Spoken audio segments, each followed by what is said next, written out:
Alright guys, here we are. I do apologize for the shadow. Hello, you see my pinky here. I've got the light behind me. But we are doing something a little different today, and I do apologize for that noise you hear in the background. That is my industrial strength dehumidifier that I have around my comic books. But I ordered these books off of eBay, and I really wanted to highlight this for the purpose of both sellers and buyers, collectors of comic books. A lot of sellers are also collectors themselves.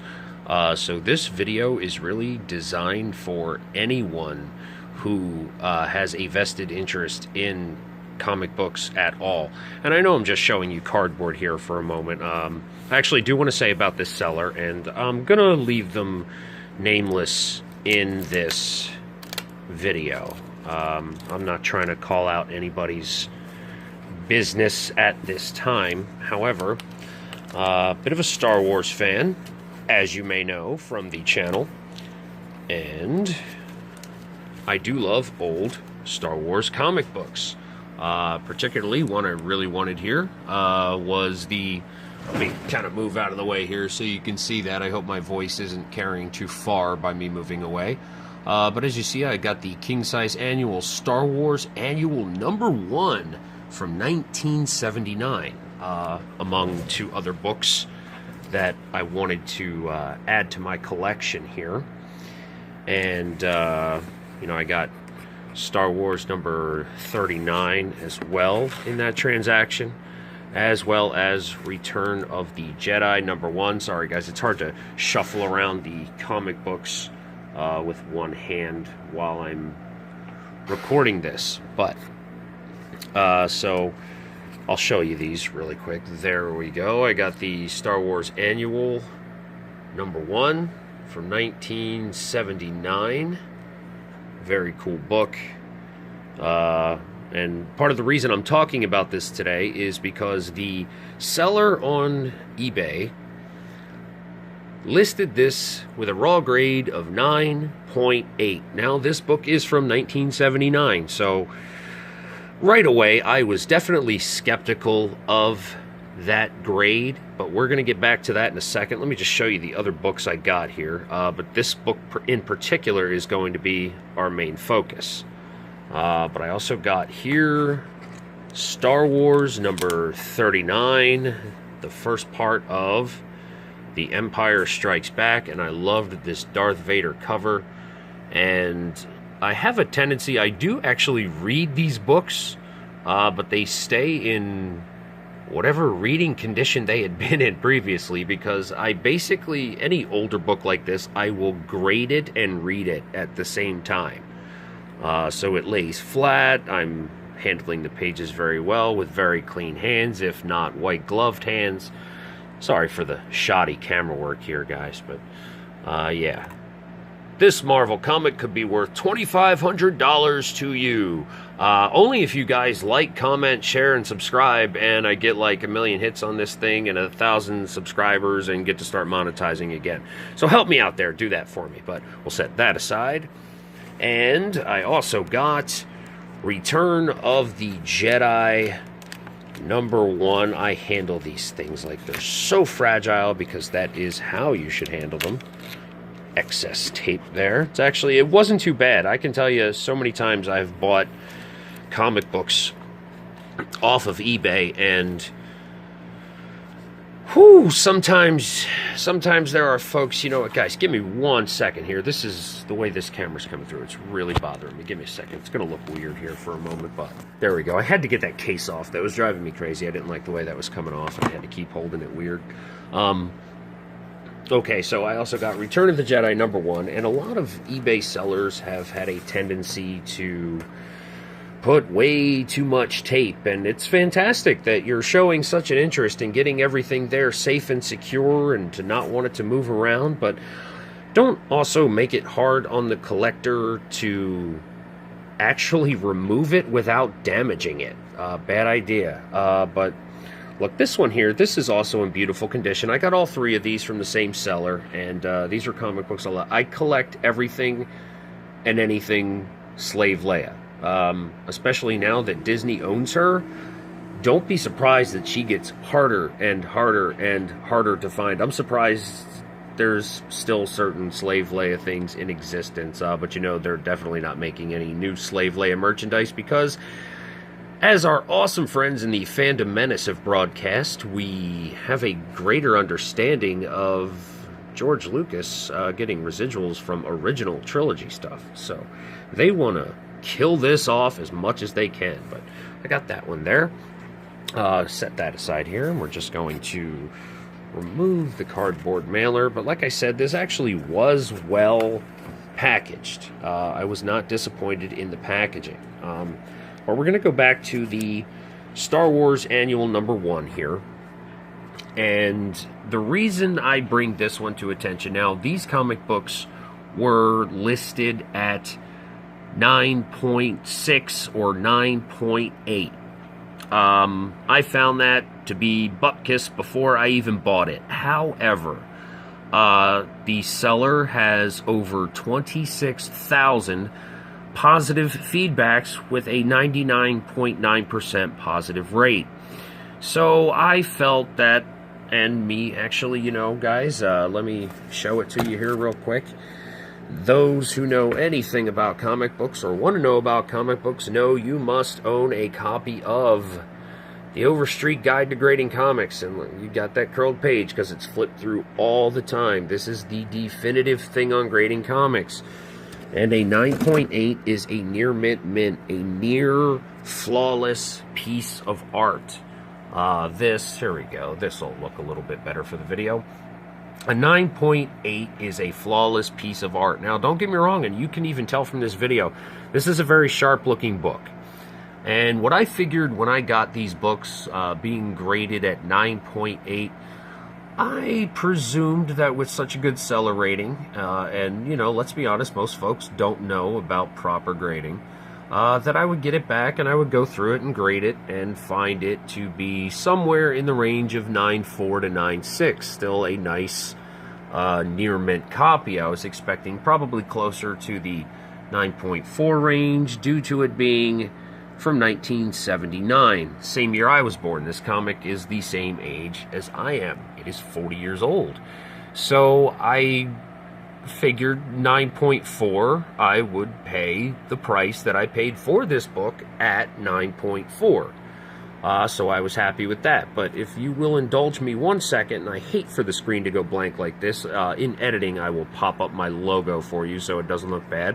But I'm going to pull this comic out, and we're going to take a slightly closer look at it without fully grading it. But I'm going to set the phone down here. And I will continue to talk to you about this because there are certain things that you have to understand when it comes to comic book grading that automatically disqualify it from being a certain grade. And this book in no way, here we are, we're back. This book in no way, shape, or form can fall into any of the near mint categories, because if you see here, and I hope you can see it on camera, it's to the naked eye, it's really, really easy to see. Let me see if maybe I can turn it for you here. Yes, I do use acid-free poster board for spreading things out on my table here. Alright, so you know what? The shadow helps you see it better. If you can see that, kids, that is called spinal roll. And spinal roll is something that typically happens to books of an older age that have been stored away without being bagged and boarded. It happens from comic books being stacked upon each other, and several issues within your stack are going to end up with that spinal roll. That is just a fact of comic book collecting, so always bag and board your books, kids. Always. Even your modern ones that, I hate to tell you, no matter how long you keep them, they're not going to see the same kind of value that older comic books do. It's just a completely different market, and that's a video for another time. We're probably going to start doing a little more comic book stuff on this channel. As you guys know, if you watched some of my previous videos, you know I've restarted my eBay selling business, which I am not going to plug on this video because that is not the focus of it. I really want to talk about comics themselves here. But with that spinal roll on there, guys, you are already looking at the highest possible grade it can have is an 8.5. Very fine plus, and I know you see the shadow of my beard bouncing around there as I'm talking. Sorry about that. I'll try to move my head here. But 8.5 is now the highest grade that this book can possibly have. Near mint grades do not allow for spinal roll, period. Now, this book does lay flat, as you can see. I mean, it lays very flat. It's very nice, besides the spinal roll. We have very sharp corners. Now, a 9.8 would also have white pages, and I haven't even opened this book yet. I haven't given it a grade at this time. I have only noticed that spinal roll, and like I said, I mean, you do have... The shadow sometimes plays tricks with it here. There we go, focus. It does have sharp corners. There doesn't appear to be any oxidation, at least on the cover. This is not part of the artwork. That is definitely a blemish. That's a tick right there. Already not looking at 9.8. There's one flaw. So we're already looking at one flaw, two flaws. 2 flaws is the max on a 9.8, by the way, but one of those faults cannot be spinal roll. And I actually see, as I'm looking through the camera and getting a closer look there, and that's why you kind of also want a magnifying glass when you grade comics. Little bit of a stress mark there as well, if you can see that. So there we go. Now, we've counted 3 flaws, and we haven't even opened this book, so it's already not a 9.8. It's already still 8.5 at best. We're starting our count there.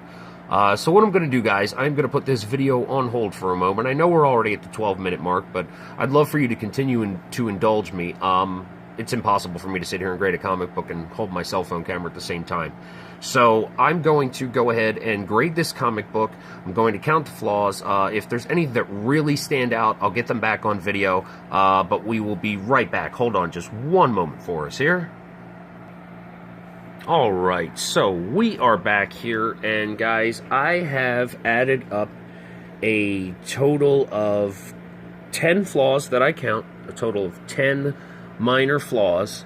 Let me also show you, there is a little bit of a couple of the flaws here, just as I'm going through here.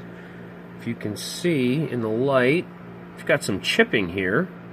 There we go, you can see it a little bit better with the shadow there. Hello, pen.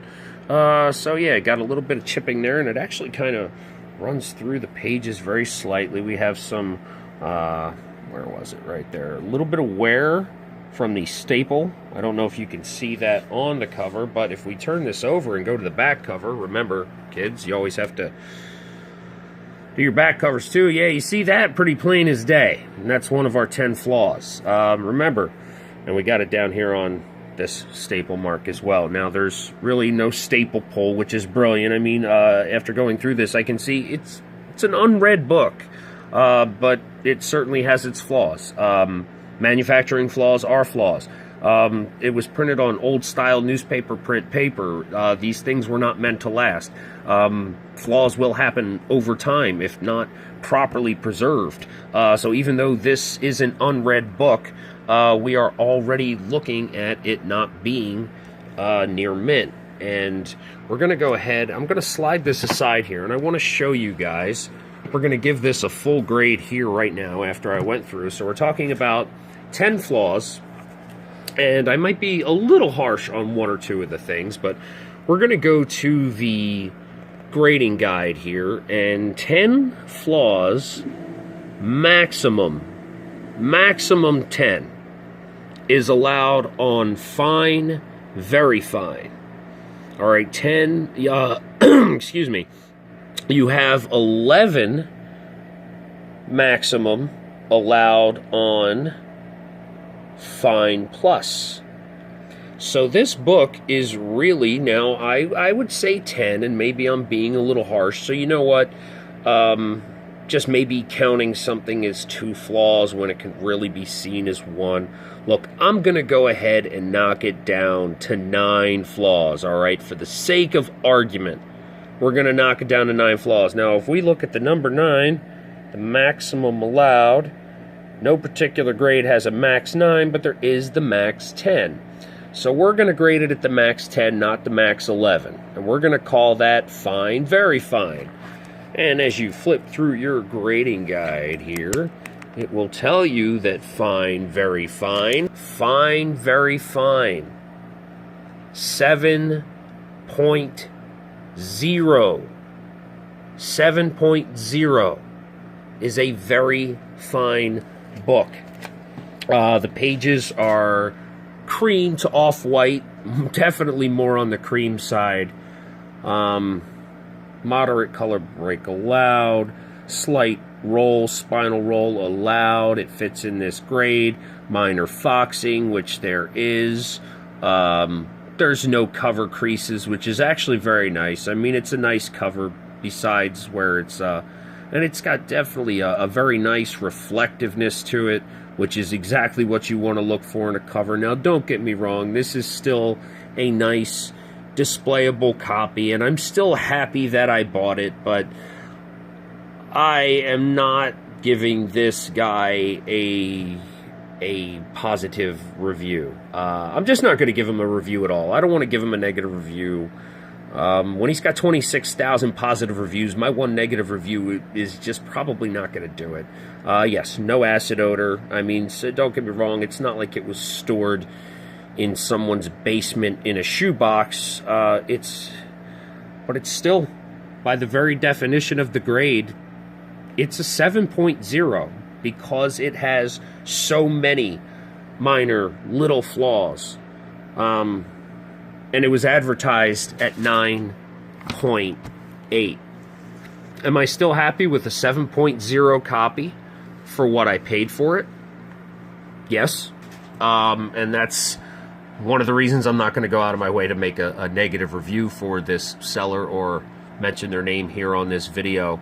But guys, when it comes to comic books, look, if you've been collecting a while, if you're just getting into collecting, you have to be familiar with the Overstreet grading guide. It will be a lifesaver for you both as a buyer and a seller. It's the definitive standard. It compares to the process used by the CGC. Also, that other grading company out there, you know, the one that has done some shady things, and I still don't trust them. And I've also seen some of their books. I don't trust their grades either. Still to this day. Still to this day, despite how long it's been. But so CGC, Certified Guarantee Company. That's guarantee with a Y, not a double E, if you're going to Google it. But yeah, Luke Skywalker. Back when Luke Skywalker was still a respected character. 1979, number 1. Yes, I am happy to have this book, and I'm happy to have the other 2 books. But guys, this is James. I'm going to sign out here. I'll tell you what, I got to sign out a little differently here than I normally do, because if you think that the algorithm has been affecting some of your bigger favorite channels, guys like Nerdrotic and Geeks and Gamers, guys who are my favorite channels, and the algorithm has been affecting them because, you know why? Because they have opinions. And if you haven't noticed, here on the DKOT channel, I have an opinion. And sometimes that opinion doesn't mesh. And if you think it affects those big guys, it really, really, really affects we little guys. What it really comes down to, I mean, I sit there and I look at my things and I post a video like I posted my Joker review. Within an hour and a half, I had 12 views, and I'm thinking, that's fantastic. People are liking it. I had 4 likes to 12 views. That's 33%. That's, yeah, no, not 1/3. Yeah, 1/3.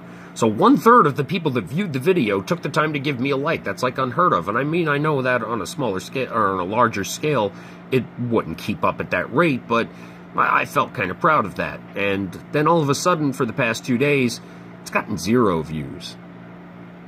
0.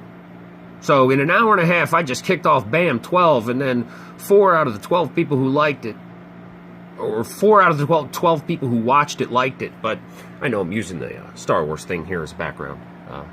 Actually, I don't know. In editing, you might be looking at my my logo right now. You might be looking at me sitting on my throne.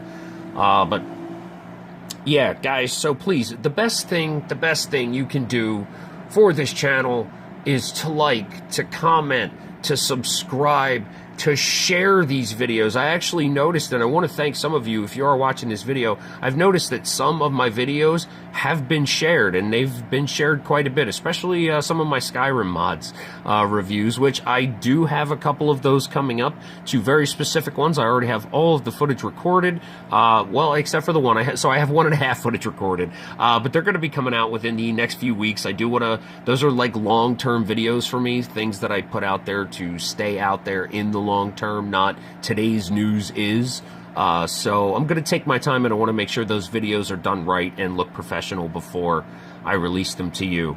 But guys, please like, comment, share, subscribe, hit the bells, do the join. Well, you can't join me, I can't monetize, but do all that stuff that you do for any other channel that you like, because it is the only way we're going to be able to survive. Please remember, YouTube, listen, I hope you are listening to this video, but guys, remember, YouTube is not a publisher. They are an open platform, and an open platform does not have the right to shut down constitutionally protected free speech. A publisher has a right to publish what they want, but YouTube is an open platform. The rules are different, so please help support your favorite YouTube channel. Guys, this is James signing out. I appreciate every minute you guys stick with us. We'll see you next time. And hail the Fandom Menace.